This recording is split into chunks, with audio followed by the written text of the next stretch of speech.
Hola, explorador de los secretos perdidos y las tecnologías olvidadas. Hoy vamos a abrir un cofre que ha estado sellado por la leyenda durante milenios. Vamos a examinar el Arca de la Alianza no como un simple objeto de fe, sino como una pieza de tecnología tan avanzada que sus efectos fueron confundidos con milagros divinos. Olvídate de todo lo que crees saber. Al final de este viaje, la imagen de un simple cofre de oro se habrá desvanecido, reemplazada por la de un dispositivo con un poder inimaginable, un poder que era a la vez creativo y destructivo. Si sientes que los textos antiguos son algo más que simples historias que esconden un conocimiento que hemos perdido, suscríbete ahora. Únete a una comunidad que se atreve a preguntar, ¿y si nuestros antepasados eran más avanzados de lo que nos han contado? Cuando pensamos en el Arca de la Alianza, la mayoría imagina un cofre ornamentado de madera y oro, un relicario sagrado, cuyo único propósito era contener las tablas de piedra con los 10 mandamientos. Es el objeto central de la fe de Israel, el símbolo del pacto entre Dios y su pueblo, un objeto de reverencia, de culto, de santidad. Pero si leemos los textos antiguos con atención, emerge una imagen muy diferente y mucho más inquietante. Esta caja sagrada no era un objeto pasivo. Estaba viva con un poder aterrador e incontrolable. Era peligrosa, increíblemente peligrosa. La Biblia está repleta de relatos que no encajan con la idea de un simple cofre. Se nos dice, por ejemplo, que un hombre llamado Uzá, en un acto bien intencionado, extendió su mano para estabilizar el arca cuando los bueyes tropezaron. En el instante en que su piel tocó el oro, cayó muerto. No hubo juicio, no hubo advertencia, solo una muerte instantánea y fulminante. Cuando los filisteos la capturaron en batalla y la llevaron a sus ciudades, plagas devastadoras brotaron donde quiera que iba. Se habla de tumores, de enfermedad y de muerte masiva, obligándolos a devolverla desesperadamente. No podían contener la energía que emanaba de ella, pero su poder no era solo destructivo para los humanos. Era un arma de guerra. Se dice que su presencia partió las aguas del río Jordán, permitiendo el paso de los israelitas. Y en el famoso relato de Jericó, no fueron los gritos ni las trompetas los que derribaron las murallas. Fue la energía liberada por el arca tras 7 días de rodear la ciudad. Además, de ella emanaba una extraña luz, la llamada Gloria Shekinah, que brillaba entre las 2 estatuas de querubines que adornaban su tapa. Y desde esa luz, una voz hablaba directamente con Moisés y, más tarde, con el sumo sacerdote. Era, al mismo tiempo, un arma, una fuente de energía y un dispositivo de comunicación. ¿Cómo es posible? ¿Cómo puede un objeto hecho de madera y oro, por muy sagrado que sea, matar con un toque, generar enfermedades, derribar muros de piedra y servir como un canal de comunicación directa? La explicación religiosa habla del poder y la ira de Dios. Pero, ¿y si la respuesta es más técnica? Esta dualidad es la paradoja central del arca. Por un lado, es el objeto más santo de la tierra, el trono literal de la divinidad. Por otro, se comporta como una batería con una fuga de alto voltaje, como un reactor inestable o una pieza de tecnología alienígena que nadie comprende del todo. La clave para resolver este misterio no está en interpretar los milagros, sino en analizar el diseño. Debemos dejar de lado por un momento la teología y empezar a pensar como ingenieros. ¿Qué pasaría si estuviéramos leyendo mal los textos? Para resolver esta paradoja, debemos ignorar las leyendas y examinar el texto original como si no fuera un libro sagrado, sino un manual de instrucciones técnicas para construir una máquina muy extraña. Si tratamos el libro del Éxodo como un manual técnico, el capítulo 25 se convierte en un plano de ingeniería de una precisión asombrosa. Las instrucciones dadas a Moisés en el monte Sinaí no son vagas sugerencias artísticas. Son especificaciones técnicas, detalladas hasta el último centímetro y el último material. No hay lugar para la interpretación creativa.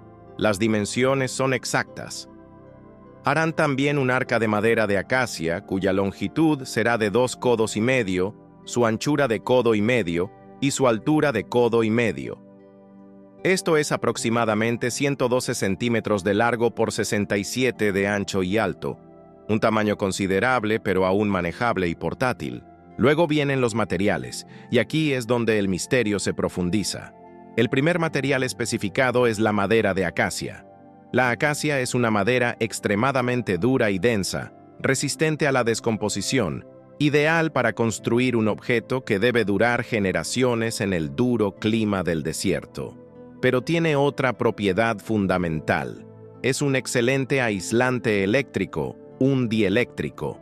No conduce la electricidad. El segundo material es el oro puro. El oro no solo es un símbolo de realeza y divinidad, es uno de los mejores conductores eléctricos que existen en la naturaleza. Es resistente a la corrosión y extremadamente eficiente para permitir el flujo de una corriente eléctrica, un aislante y un conductor. Dos materiales con propiedades eléctricas opuestas. Y aquí está la instrucción clave, la que debería encender todas las alarmas en la mente de un físico o un ingeniero. El texto ordena: y la cubrirás de oro puro por dentro y por fuera. No es solo una decoración externa, es un revestimiento completo, interno y externo.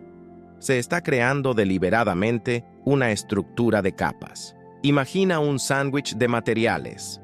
En el centro, una gruesa capa de madera de acacia, el aislante. A ambos lados de esa madera, una lámina de oro puro, el conductor. Una capa conductora, una capa aislante y otra capa conductora. ¿Por qué este diseño tan específico? Si el objetivo fuera solo la belleza, bastaría con cubrirla de oro por fuera. La tapa del arca, llamada el propiciatorio o asiento de la misericordia, era aún más extraña. Debía ser de oro puro macizo, y sobre ella, 2 querubines de oro, uno frente al otro, con sus alas extendidas cubriendo la tapa. Estas figuras no eran meras estatuas, estaban posicionadas de una manera muy específica, como si fueran terminales o electrodos. Incluso las varas para transportarla seguían este principio de diseño. Debían ser de madera de acacia, recubiertas de oro. Esto creaba asas aisladas para que los portadores pudieran levantar el dispositivo sin tocar directamente las superficies conductoras. Y se ordenó que las varas permanecieran siempre en sus anillos, listas para el transporte, como si el arca nunca estuviera completamente apagada. ¿Por qué tanta precisión? ¿Por qué esta obsesión con capas de materiales conductores y aislantes? Las instrucciones se leen menos como la creación de un cofre sagrado y más como el ensamblaje de un componente electrónico. La elección de los materiales y su disposición no parecen accidentales ni puramente simbólicas, parecen tener una función. Esta extraña combinación de materiales, un aislante intercalado entre 2 conductores, es el diseño exacto de un dispositivo eléctrico inventado miles de años después: el condensador. Para entender qué pudo haber sido realmente el arca, necesitamos hablar de un invento del siglo XVIII, la jarra de Leyden. Es uno de los primeros y más simples tipos de condensadores eléctricos, o como se les llama más comúnmente hoy, capacitores. Un capacitor es, en esencia, una batería que puede almacenar y liberar energía eléctrica muy rápidamente. El diseño de una jarra de Leyden es sorprendentemente similar al del arca. Consiste en un frasco de vidrio, que es un aislante. El interior y el exterior del frasco están recubiertos con una lámina de metal, un conductor, una capa conductora, una capa aislante y otra capa conductora. Exactamente el mismo principio que vimos en el diseño del arca. ¿Cómo funciona? Un capacitor almacena energía en forma de un campo eléctrico entre sus 2 placas conductoras. Si se aplica una carga eléctrica a una de las placas, esta atrae una carga opuesta en la otra placa, creando una diferencia de potencial, un voltaje. Cuanto más grandes son las placas y más fino el aislante, más carga puede almacenar. Ahora, volvamos al arca. Tenemos una caja de madera de acacia, aislante, cubierta por dentro y por fuera con oro, conductor. Es funcionalmente un capacitor de placas paralelas de gran tamaño y con forma de caja. Pero para que un capacitor funcione, necesita una fuente de energía para cargarse. ¿De dónde sacaba el arca su poder en medio del desierto? La respuesta podría estar en la propia atmósfera. El desierto del Sinaí es uno de los lugares más secos y eléctricamente activos de la Tierra. El aire extremadamente seco, combinado con el viento que levanta partículas de arena, genera una enorme cantidad de electricidad estática. Es el mismo principio que te da una descarga al tocar un picaporte después de caminar sobre una alfombra, pero a una escala masiva. El arca, al ser transportada a través de este entorno, se movía constantemente a través de un campo de alto potencial eléctrico. La Biblia dice que el arca estaba a menudo envuelta en una nube. Si esta nube era una nube de polvo del desierto o una formación de nubes bajas, la carga estática disponible habría sido inmensa. El oro, un conductor perfecto, habría recogido esta carga estática de la atmósfera, acumulándola en sus placas. Las dos láminas de oro, separadas por la madera de acacia, habrían comenzado a almacenar una diferencia de potencial eléctrico, un voltaje que podría haber alcanzado cientos de miles, si no millones, de voltios. El arca se habría convertido, literalmente, en un condensador gigante cargado por la naturaleza. Esta no es una teoría nueva. Científicos como Nikola Tesla ya especularon sobre la posibilidad de extraer energía de la atmósfera. El arca parece ser un dispositivo perfectamente diseñado para hacer precisamente eso, de forma pasiva y continua. No necesitaba enchufes ni baterías, porque su entorno era su fuente de poder. Esta coincidencia es simplemente asombrosa. Tenemos un objeto antiguo, descrito en un texto religioso, cuyo diseño corresponde exactamente a un dispositivo eléctrico moderno. Y este objeto fue utilizado en el lugar geográfico del planeta donde las condiciones para su funcionamiento natural son óptimas. ¿Es esto un accidente? ¿Una casualidad cósmica? ¿O es la prueba de que sus constructores, guiados por una inteligencia superior o por un conocimiento perdido, sabían exactamente lo que estaban haciendo? Estaban construyendo una máquina capaz de acumular el poder invisible del cielo, una batería sagrada que contenía la energía del rayo. Si el arca era un gigantesco acumulador de energía, ¿cómo se manifestaba ese poder? Los relatos bíblicos de quienes se atrevieron a acercarse demasiado se leen menos como castigos divinos y más como informes de accidentes eléctricos fatales. Si aceptamos la premisa de que el arca era un masivo condensador eléctrico, muchos de los relatos milagrosos y aterradores de la Biblia empiezan a tener un sentido técnico escalofriante. Dejan de ser actos de magia divina y se convierten en los resultados predecibles de interactuar con un dispositivo de altísimo voltaje sin el conocimiento o la protección adecuados. Consideremos de nuevo el caso de Uzá. La historia cuenta que los bueyes que tiraban del carro tropezaron y el arca se inclinó. Uzá, actuando por instinto para proteger el objeto sagrado, extendió su mano y la tocó. Murió en el acto. La Biblia lo describe como un castigo por su irreverencia, pero ¿y si fue algo mucho más físico? Imaginemos que el arca estaba cargada con miles de voltios. El cuerpo humano es un buen conductor de la electricidad. Al tocar el oro cargado, Uzá habría cerrado el circuito. La enorme carga eléctrica acumulada en el arca se habría descargado instantáneamente a través de su cuerpo hacia la tierra. El resultado sería una electrocución masiva y fatal, exactamente como se describe. Ahora veamos la historia de los filisteos. Después de capturar el arca en batalla, la trataron como un trofeo de guerra. La llevaron a la ciudad de Asdod y la colocaron en el templo de su dios, Dagón.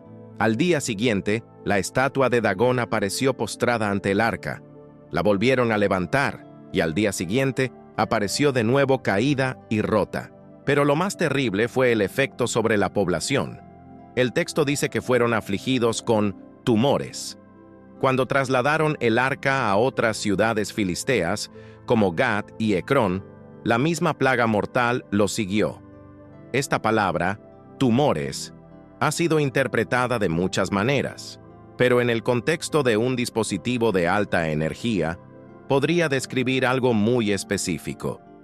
Una descarga eléctrica masiva o la exposición a un fuerte campo electromagnético puede causar quemaduras graves, llagas y daños en los tejidos que podrían describirse como tumores o emerods en traducciones antiguas. Es posible que los filisteos, al no saber cómo manejar o apagar el arca, estuvieran sufriendo los efectos de una fuga de radiación o descargas eléctricas constantes. Y luego está Jericó. La historia es famosa. Los israelitas marcharon alrededor de la ciudad amurallada una vez al día durante 6 días, llevando el arca. El séptimo día marcharon 7 veces, tocaron las trompetas, gritaron, y los muros se derrumbaron. La explicación tradicional es puramente milagrosa. Pero, ¿y si el arca, al ser llevada en procesión, estaba haciendo algo más? Podría haber estado emitiendo un pulso sónico de baja frecuencia o un pulso electromagnético. Ciertas frecuencias, si se aplican de forma continua, pueden crear una resonancia en una estructura sólida, debilitándola hasta el punto del colapso. La tecnología de armas sónicas es un campo de investigación militar moderno. Quizás el sonido de las trompetas y los gritos no fue la causa, sino la señal. El disparador para que el arca liberara su energía acumulada en una onda de choque devastadora dirigida a los cimientos de la ciudad. El arca no sería solo un cofre, sino un arma sónica o de energía dirigida. Estos eventos, vistos a través de esta lente, forman un patrón consistente. El arca no se comportaba de manera aleatoria. Su poder destructivo se manifestaba bajo condiciones específicas: contacto directo, proximidad prolongada sin protección o una activación intencionada. La ira de Dios parecía seguir las leyes de la física. El poder era innegable y letal, pero no era incontrolable. El manual de instrucciones también especificaba un complejo protocolo de seguridad y un traje especial para la única persona autorizada a operarlo: el sumo sacerdote. Si el arca era una pieza de tecnología de alta energía, entonces el complejo ritual y las vestiduras del sumo sacerdote, descritos con el mismo nivel de detalle técnico en el libro del Éxodo, dejan de parecer meramente simbólicos. Se transforman en un sofisticado protocolo de seguridad y en un equipo de protección personal, diseñado para permitir que un ser humano interactúe con el dispositivo sin morir en el intento. Solo el sumo sacerdote, y solo una vez al año, podía entrar en el lugar santísimo donde residía el arca. Este nivel de acceso restringido ya es una señal de advertencia, pero es su atuendo, el traje que debía usar, lo que resulta más revelador. Las vestiduras estaban hechas de múltiples capas. La túnica interior era de lino fino. El lino, cuando está seco, es un buen aislante eléctrico, similar a la seda. Sobre ella, llevaba una prenda llamada éfod, también tejida con hilos de oro, azul, púrpura y carmesí. Esta combinación de materiales podría haber tenido propiedades específicas de conductividad y aislamiento. La pieza más famosa es el pectoral, una placa cuadrada que contenía 12 piedras preciosas diferentes, cada una engastada en oro. Se llevaba sobre el corazón. Desde un punto de vista técnico, esta placa podría haber funcionado de varias maneras. Podría haber sido un disipador de energía, protegiendo los órganos vitales del sacerdote del intenso campo electromagnético del arca. Otra teoría es que las piedras, con sus diferentes estructuras cristalinas, actuaban como una especie de panel de control o un sintonizador de frecuencia, permitiendo al sacerdote modular o interactuar con la energía del arca. Los cristales son fundamentales en la electrónica moderna, precisamente por su capacidad para resonar a frecuencias específicas. Pero el detalle más extraño y funcionalmente revelador se encontraba en el borde inferior de su túnica. Se le ordenó coser, de forma alternada, campanillas de oro y granadas de tela de colores. Una campanilla de oro y una granada, otra campanilla de oro y otra granada en todo el borde del manto. ¿Por qué campanillas? La explicación tradicional es que su sonido le recordaba al pueblo la presencia del sacerdote ante Dios. Pero hay una explicación mucho más práctica. Si el arca emitía un fuerte campo eléctrico, las pequeñas campanillas de oro, siendo conductoras, habrían vibrado o zumbado al entrar en ese campo, como un detector de electricidad estática. El sonido de las campanillas no sería para el pueblo, sino para el propio sacerdote. Le avisarían del nivel de carga del arca, funcionando como un sistema de alerta temprana. Si el zumbido era demasiado fuerte o si se detenía repentinamente, indicaría una condición peligrosa. De hecho, la tradición judía dice que se ataba una cuerda al tobillo del sumo sacerdote para poder sacarlo del lugar santísimo si las campanillas dejaban de sonar, por si había muerto. Además, el sumo sacerdote debía realizar un ritual de purificación y entrar descalzo. Ir descalzo aseguraría una conexión a tierra constante, una medida de seguridad eléctrica fundamental para cualquiera que trabaje con alto voltaje. Cada elemento del ritual parece tener un propósito técnico oculto. Así, las vestiduras sagradas se reinterpretan no como un disfraz religioso, sino como un traje de protección aislante. El sumo sacerdote no era solo un líder espiritual, era un técnico altamente capacitado, el único operario cualificado para manejar una máquina peligrosa y potente. Protegido por su atuendo, el sumo sacerdote podía acercarse al arca para su función principal, que no era ser un arma, sino un canal de comunicación. La clave estaba en la luz que brillaba sobre la tapa. Una vez asegurado con sus vestiduras protectoras y siguiendo el protocolo exacto, el sumo sacerdote podía finalmente acercarse al arca para cumplir con su propósito más elevado: la comunicación.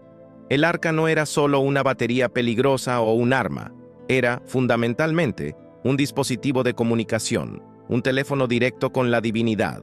El punto focal de esta comunicación era la tapa del arca, el propiciatorio.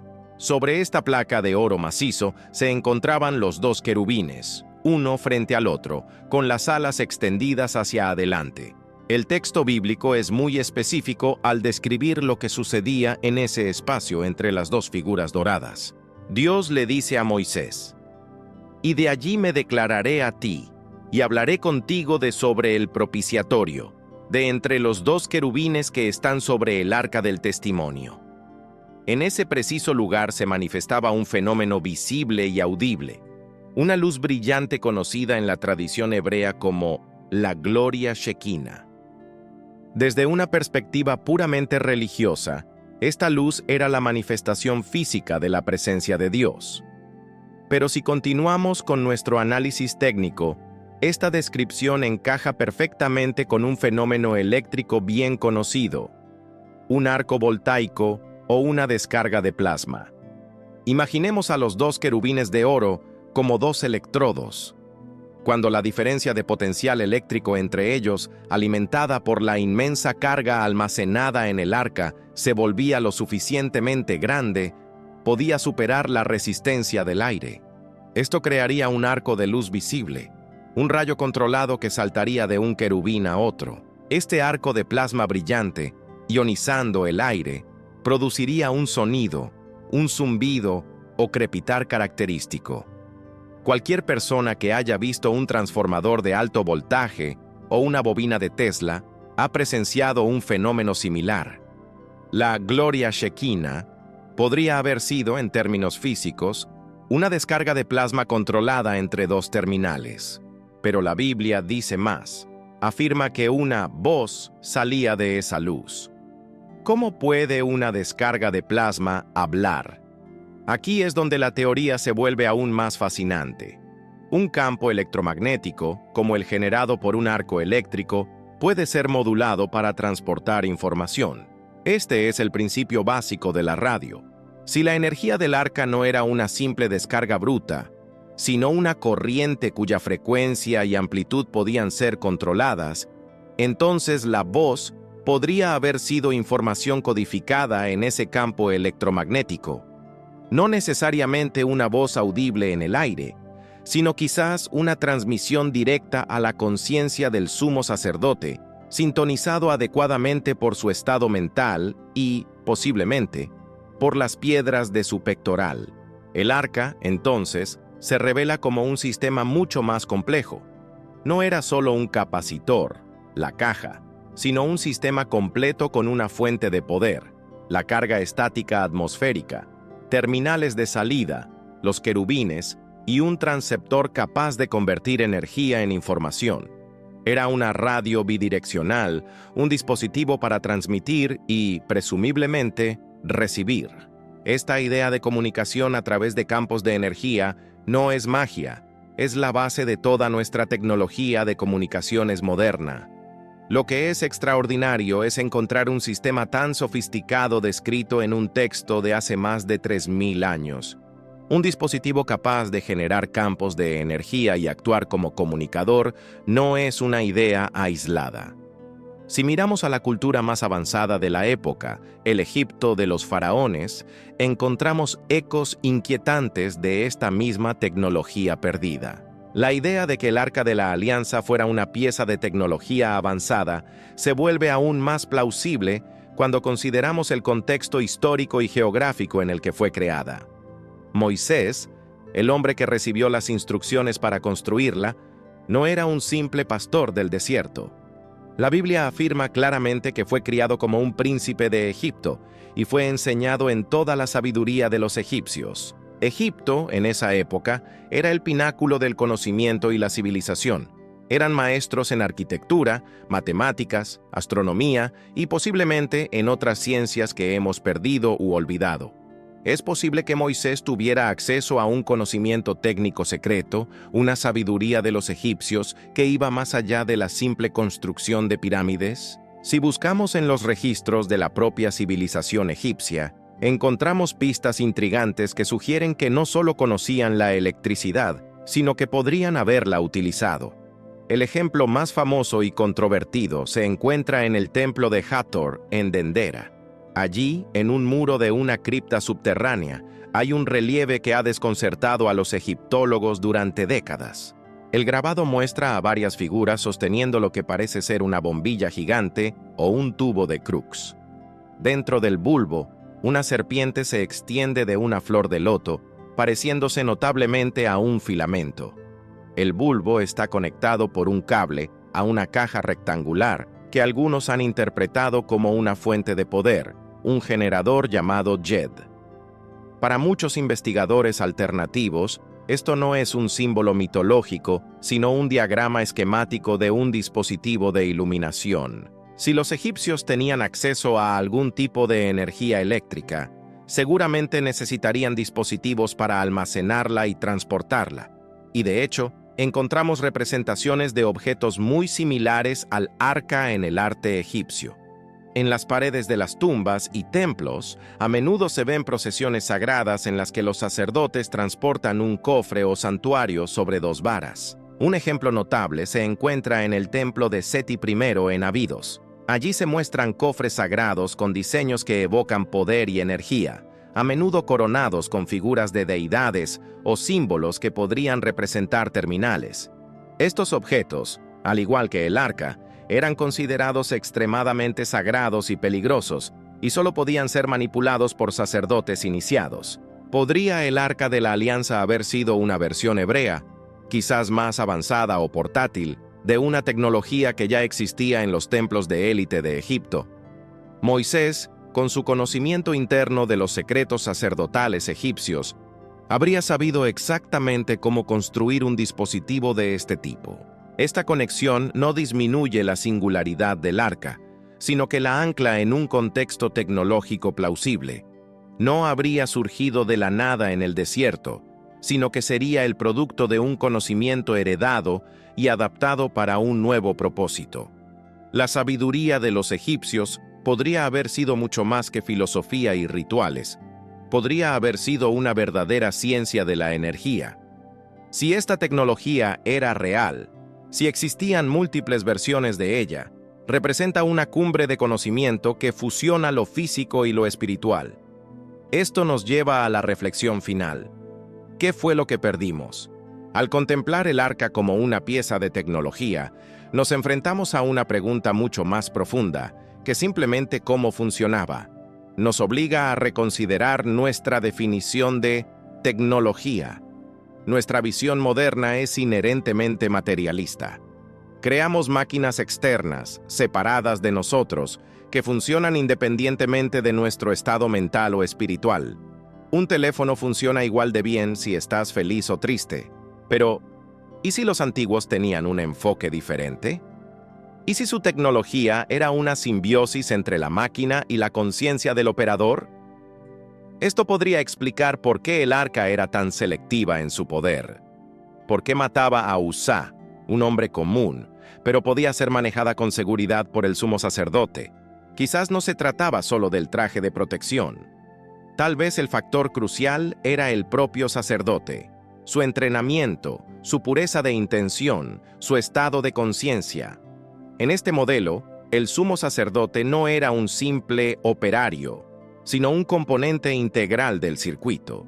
Su mente y su cuerpo, en un estado de coherencia espiritual y mental, eran necesarios para sintonizar y estabilizar la inmensa energía del arca.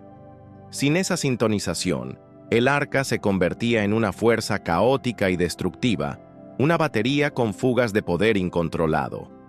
Esto sugiere una tecnología del alma, o una ciencia psicoespiritual, donde la materia y la conciencia están intrínsecamente conectadas. Un conocimiento que hemos perdido por completo en nuestra búsqueda de un dominio puramente externo y material del mundo. Hemos estado buscando el Arca de la Alianza como un objeto físico, un tesoro perdido que podemos encontrar con detectores de metales y excavadoras, pero quizás estamos buscando de la manera equivocada.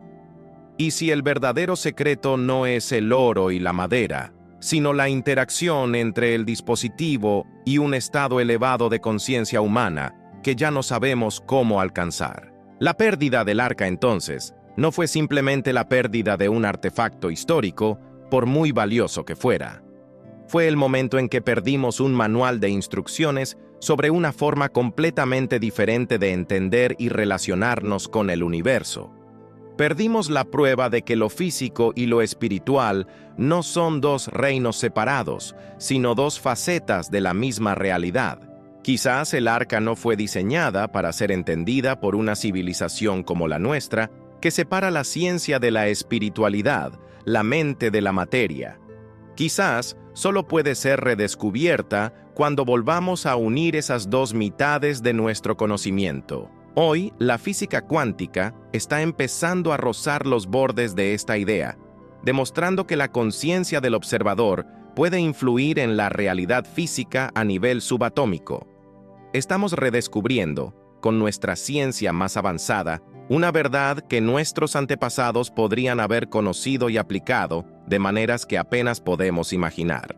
El Arca de la Alianza sigue siendo el objeto perdido más buscado de la historia. Pero quizás su verdadero legado no es un cofre de oro escondido, sino un recordatorio de que una vez supimos construir puentes entre el mundo material y el divino, un conocimiento que apenas empezamos a imaginar de nuevo.